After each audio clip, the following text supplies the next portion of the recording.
I'm John Law, this is Chasing Cars, and this is the Nissan Patrol.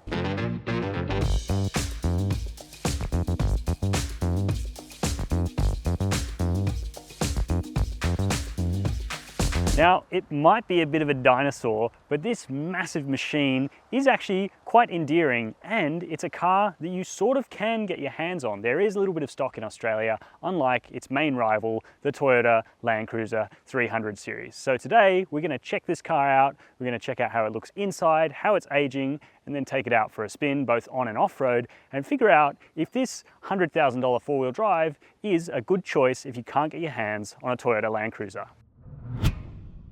This updated, facelifted Nissan Patrol launched in 2020 here in Australia with these new lights, slightly different body kit and different tail lights as well. And although the treatment is fairly subtle, I reckon it adds up to a pretty tough looking machine. But of course, that's subjective. You can let me know in the comments section down below what you think of the Patrol, especially in this Moonstone white, though I think we could probably all agree that in this Ti-L specification, this particular vehicle has a little bit too much chrome on the front, but that would be fixed right up if Nissan and Premcar decided to give the Patrol the Warrior treatment, which is something that is in discussion and under evaluation for the future, but there's no confirmation yet. But fingers crossed we do get to see that car, because a folded steel bull bar with winch compatibility, I reckon, would look fantastic.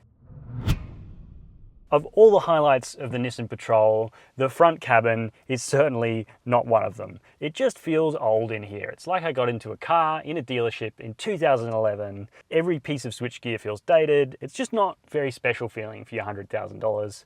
That said, there are some good functionalities. These analog dials are really easy to read, really clear. You do now have a touchscreen in the updated model, though while you may have navigation and voice entry, there's no Apple CarPlay or Android Auto in this vehicle, which must mean it's one of the last ones on sale without it. You've also got this control center in the middle here, which looks like it was designed holistically until you get down to the bottom bit where we find these dials that are blank, and you've got these weird controls for the heated and cooled seats. So they are heated and cooled, so that's really awesome. In Australia, you've got your fan cooling, that's great, but yeah, it just feels like an afterthought. It's like they're really trying to push this vehicle on into the years without developing a new one, at least just yet. And I think that's a fairly sensible thing. Now, it does have fairly comfortable leather appointed seats. They do have electric adjustment as well and 2-position memory, so that's pretty good. You've got this super broad cabin as well. It's so wide, so a couple of big humans are going to be able to fit in here. Absolutely no problem at all. You've got a cooled center storage bin, which you pop up there, and you can put your 6-pack of cold non-alcoholic beverages in there if you wish. It also has a really hefty feeling to it, and that hefty feeling does carry throughout most of the cabin.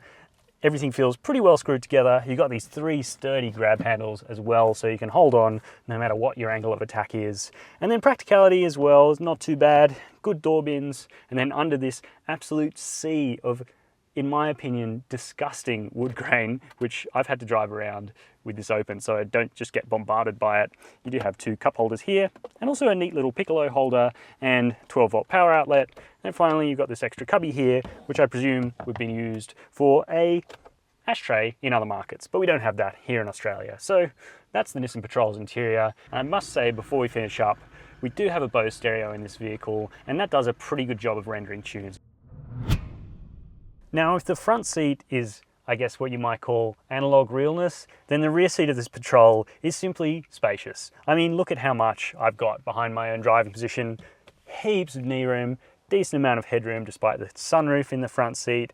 And even though this is a body-on-frame vehicle, so toe room is a little bit compromised, I've still got a good amount of space. You've also got aircon back here, like a full-on climate zone, so you can adjust your temperature, fan speed, which comes out of these vents up here, which can smash you straight in the face when you need it.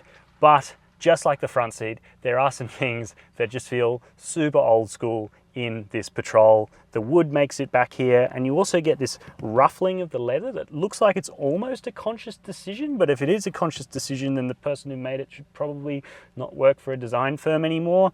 Anyway, it is consistent across all of the doors in this Patrol, so at least you know it's not a failure in how it's put together. Now for the seat, it is super wide back here, owing to this car's massive 1,995mm width.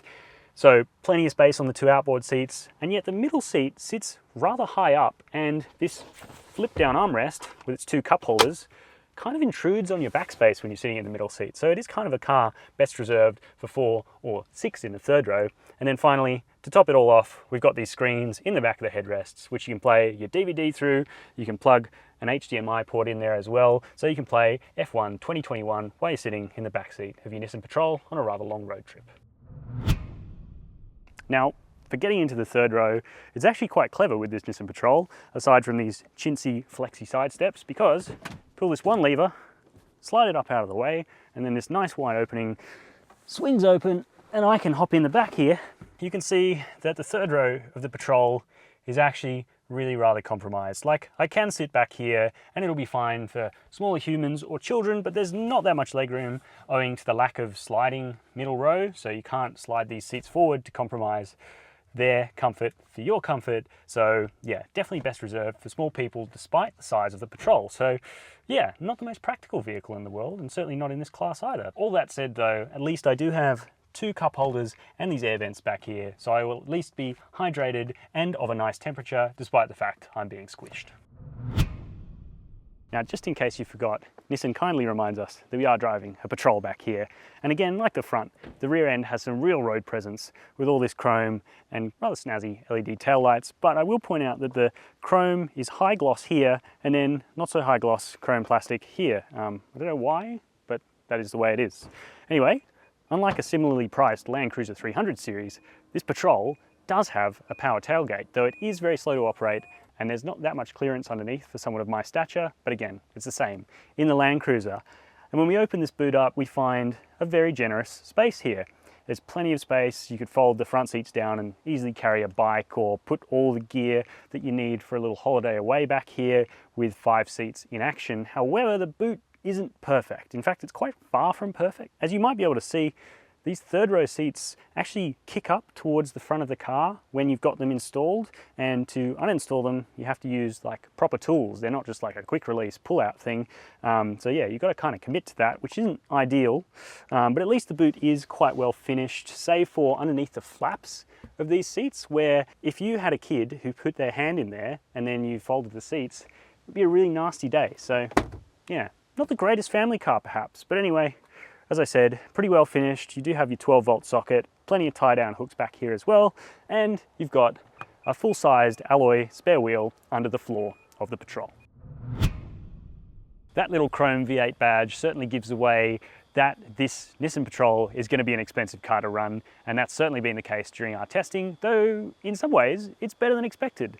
For example, the fuel consumption. Now in Australia, on the combined ADR loop, this car is rated at 14.5 litres per 100 Ks, but we actually averaged around 14 litres per 100 Ks on our test loop, which is not bad, though in town that's going to blow up to 18, 19 litres per 100 Ks pretty easily. As for servicing, just like the Toyota Land Cruiser, this Patrol needs to visit a dealership every 6 months or 10,000 Ks, and the total cost for 3 years of servicing is $3,236. In Australia, the Patrol is covered by a 5-year unlimited kilometre warranty, and over the last 12 months, the median budget direct customer paid $1,121 to comprehensively insure their new Nissan Patrol.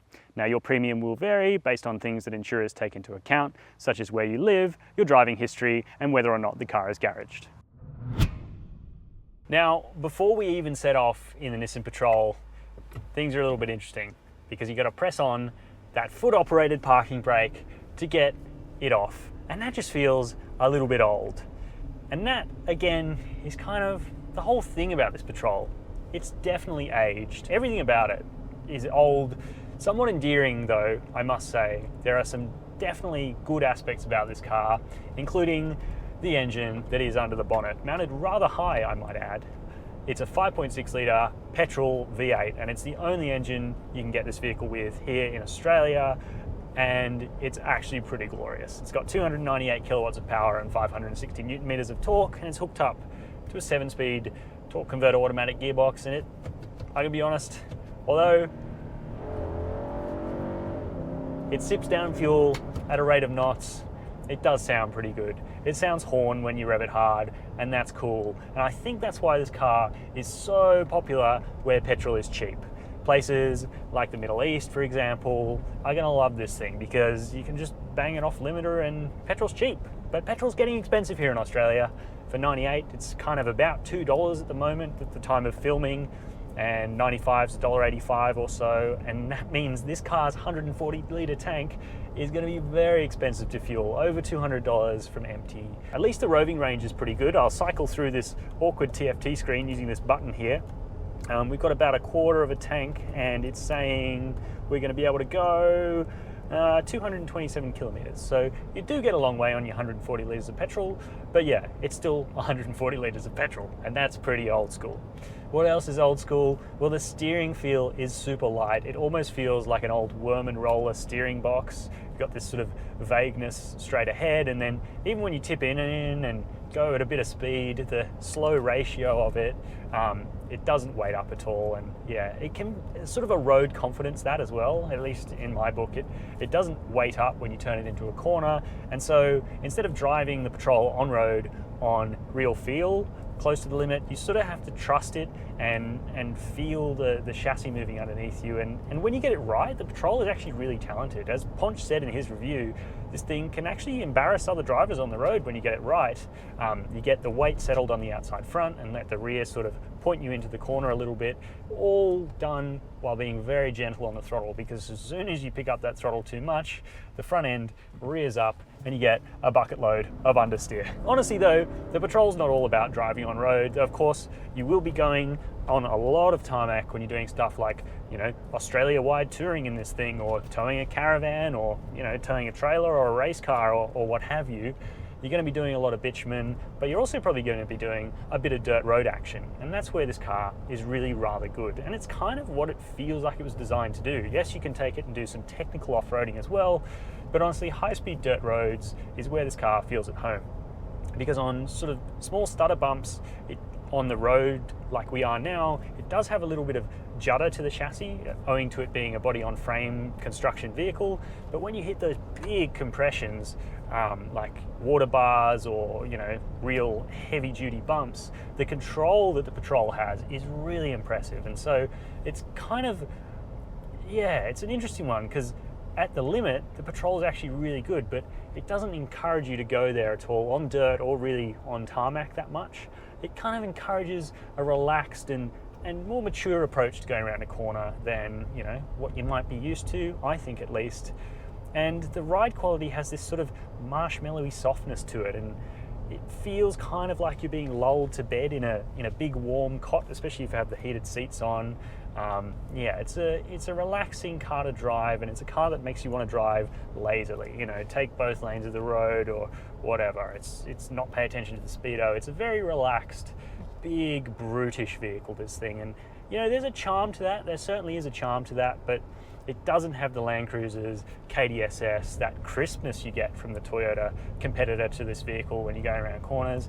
And I don't think it has the ultimate off-road ability, certainly not in this Ti-L specification. And that's where something like a Warrior treatment carried out by Nissan and Premcar, I reckon, would make this thing pretty rad. Sure, it might not be an out-and-out competitor for that $135,000 Toyota Land Cruiser 300 Series GR Sport, but I reckon, like the Nissan Navara Warrior, if Premcar got their hands on this thing, fitted some chunkier tyres, a little bit of extra protection, a lift kit and that sort of thing, and the Patrol would really carry this kind of relaxed swagger into technical off-road environments. And yeah, I reckon that would be rad. Now, as for safety features, the Patrol is a pretty elderly vehicle, but it does have a decent amount of kit, including cruise control, which is adaptive, which you have to sort of figure out on this big old steering wheel here what the buttons do, because they're not entirely straightforward. You've also got blind spot monitoring, a lane keep assist system that works on the brakes, and of course you've got stuff like ESP, and that was good enough to see the Nissan Patrol get a 5-star ANCAP rating back when it was launched. So, is the Nissan Patrol a Land Cruiser killer? Well, to be honest, its age kind of precludes it from being able to go head-to-head with a 300 series cruiser. but it does have a lower price of entry, and that V8 is certainly a sweet thing, and you get all the off-road cred you need. So it is definitely worth considering if you can't get your hands on a Land Cruiser, because there are plenty of things about this Nissan Patrol that mean it is quite an endearing vehicle. It's just not that perfect. Now, you can let me know what you think of the Nissan Patrol in the comment section down below. While you're down there, we'd love it if you could hit subscribe and the bell icon. And as always, thank you for watching Chasing Cars.